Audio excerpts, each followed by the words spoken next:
What's the scariest story you know?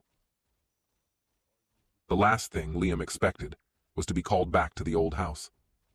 It had been years since he'd left his hometown, escaping the small rural life he grew up in. But his father's passing meant he had to return, if only to settle the estate and put the old family home up for sale. He planned to be in and out in a couple of days, get the papers signed, and never look back.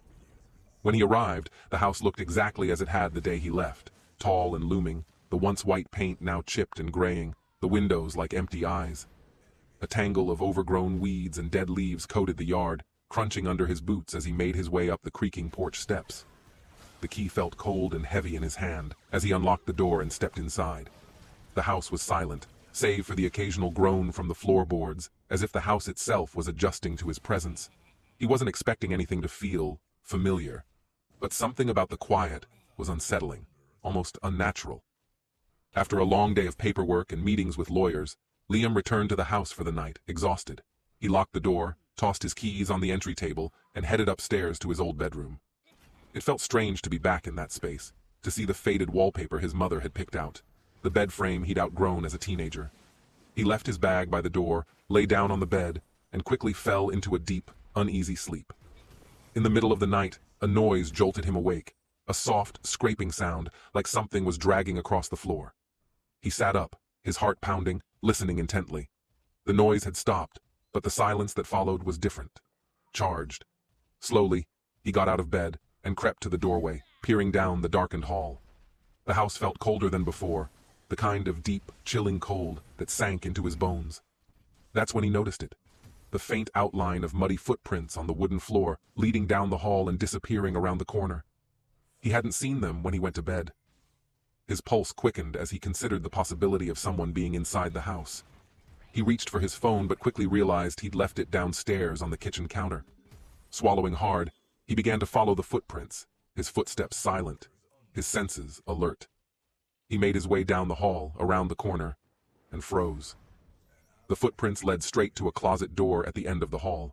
The closet was small and narrow, filled with old coats and boxes of forgotten things, the kind of place you wouldn't notice in daylight and definitely wouldn't open in the dark.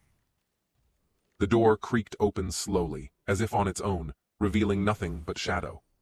He leaned closer, squinting to see if there was anything inside when, suddenly, he heard a soft whisper, right next to his ear. "Liam." He stumbled back, his heart hammering. The voice was low and ragged, as if spoken by someone who hadn't used their voice in years. His breath caught as he felt a chill pass through him, like an unseen hand grazing his arm. He turned and ran back to his room, locking the door behind him, his mind racing with terror. He sat against the door, trying to steady his breathing, but the whisper came again, this time louder, closer.